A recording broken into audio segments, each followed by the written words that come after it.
they won't make right decisions because they can't, right? They can't make proactive decisions. That's really the problem with the whole gig for them. They're going to be out there and they're going to be fighting the last battle.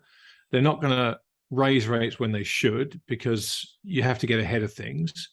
They're not going to cut rates when they should because inflation's out the bottle. So, it's frustrating because we've watched what they've done for a decade and a half now, and there's been plenty of people banging on drums saying you need to start raising rates, and they didn't, and they kind of took a run at it late 2018 and blinked very quickly.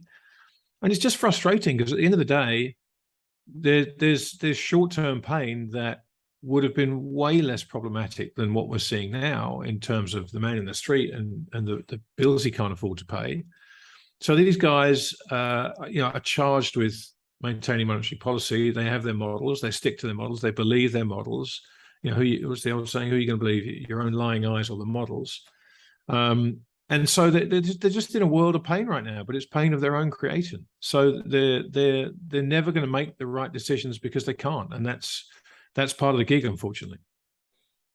I guess you see, because you could say now that they're potentially making the right decisions. I guess that's there's an argument there, but could you see potentially, because I know, Liz Truss mentioned how she wanted to take away the power of the central banks. I'm sure that's probably something that, especially when things start to get worse and worse, I'm sure some, government people are going to mention that. Do you think that could happen, or is that a very extreme case? Look, everything's cyclical, right? And it's funny how nobody wanted to take away the power of the central banks when they just kept cutting rates, because it obviously suited governments. It suited them to have falling rates. It suited them to have all this stuff going on. So look, politicians are going to be politicians, right? And they're going to say whatever the thing is that they think will get them the most credibility, the most votes, whatever point in the cycle they're at. But it was inevitable that at some point central bank independence, you could argue whether they've been truly independent for a long, long time now. But there was always going to be a moment where fingers started getting pointed at central banks as being the source of the problem. And, who better to fix that than the government, which is absolute lunacy, but that's not to say it won't happen.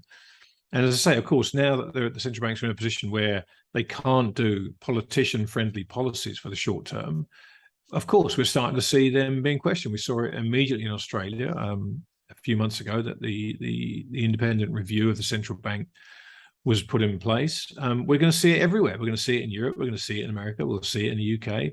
Japan seems to have skated by for now, but no doubt that will happen at some point when Kuroda-san is found to be in a prison of his own design.